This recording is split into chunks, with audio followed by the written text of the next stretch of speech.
next panelist can be aptly described as a mathematics savant. She made a name for herself for the ability to score an entire field of 24-hour race cars single-handedly with a numbering system she developed. Not only did she work for Team Penske, but for Bud Moore Racing, BMW, American Motors, Al Holbert's Porsche team, Porsche, Chevrolet, and she is the recipient of the Jim Chapman Award for Excellence in Public Relations by the American Auto Racing Riders and Broadcasters. In 2017, she received the Road Racing Drivers Club Bob Aiken Award for Sportsmanship and Fair Play as a racer.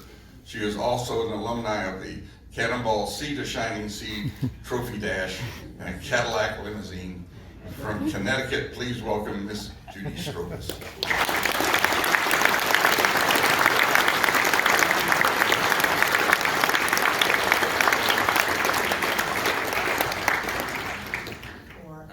Very briefly, because I was able to time many, many cars officially instead of one person per car.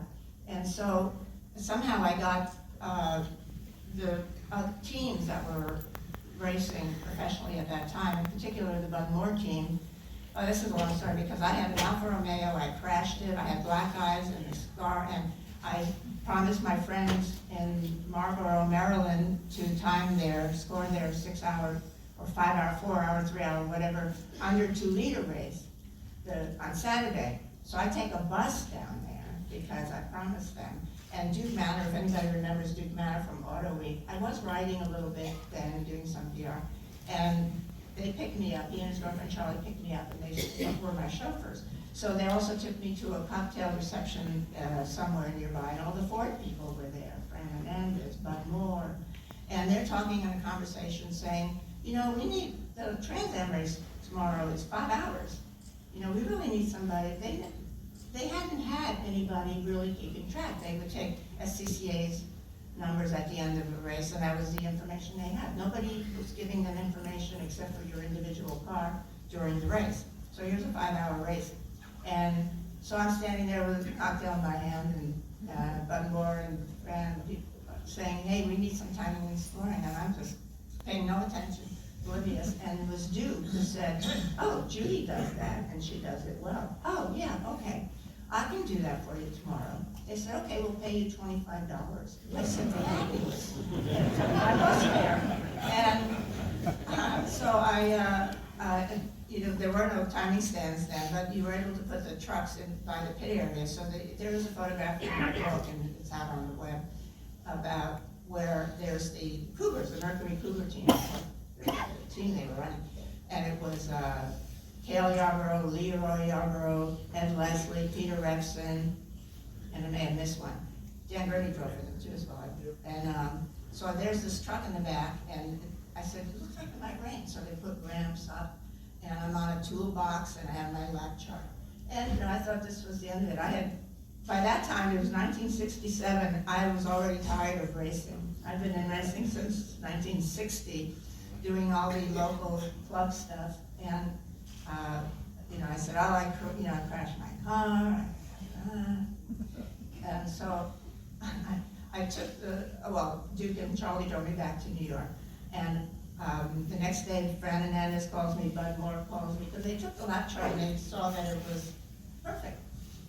And for 5 hours, in our toolbox. So, so they said, well, coming out to California to I can't think of the name right now. Anyway, so I went out and said, oh my God, I bought a whole new wardrobe and everything. I said, I'm a professional. They're paying me money, more than the $25. They paid me the fare, they paid the rental car. But this is Bud Moore's team, NASCAR team.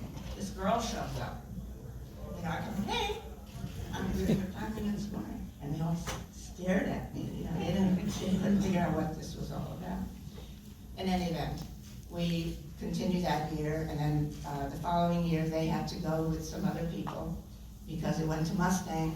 And then I went to Javelin. The Javelin team called me out of nowhere saying, oh, we keep hearing about you, you must work for us. See, I thought I'd retired in 1967. And they called me, and so I worked for the Javelin team, American Motors. And then in the middle of all that, this very good-looking man walks up to me, walks by me as I'm in the pits, Roger Penske, and says, "Why aren't you working for me?" And he kept walking. And I said, "Whoa, who was that?" No, I didn't say. So then we negotiated where I still worked in Trans Am for the Javelin team, but then started to work the Can-Am for the Penske team in '68. And then in '69, I went full-time with all the racing they did, Trans Am, Can-Am, IndyCar, well, kart, or USAC. And NASCAR with the Matador. And that was where women weren't allowed. So I remember Roger, this is when you mentioned Gasaway, it brought up Gasaway's remark. Roger says, "Well, you know, we need my timing and scoring crew to come to the races out of Riverside." And he goes to Gasaway, "We need you," and Gasaway says, "What? We let one woman in, we'll have to let all the bleeps in." And so I wasn't allowed in the pits, but we set up the truck on the other side of the track, looking towards the pits. And Kathy Penske, Kathy will remember the story. Kathy and there's a couple of other girls who worked with me during the race, so we could time many cars, and I could do the lap charts. And we're with the fans, and these fans, these guys look up and they see these girls, and we would put the board up so they could see it from the other side. And these guys would start climbing up the ladder to try to get to these women up here, sitting on top of this truck.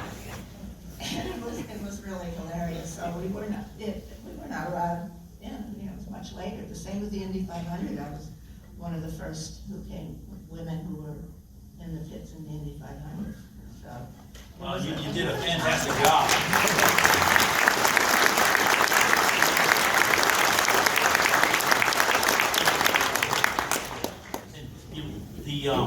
Not just as a scorer, but you were some kind of a sounding board for the team, for the drivers, and psychologists, and all that as well. Well, being the only woman on the team, you know, I would hear all the stories and all the beeps, and I remember Peter Epson always felt that Mark was maybe sabotaging his car,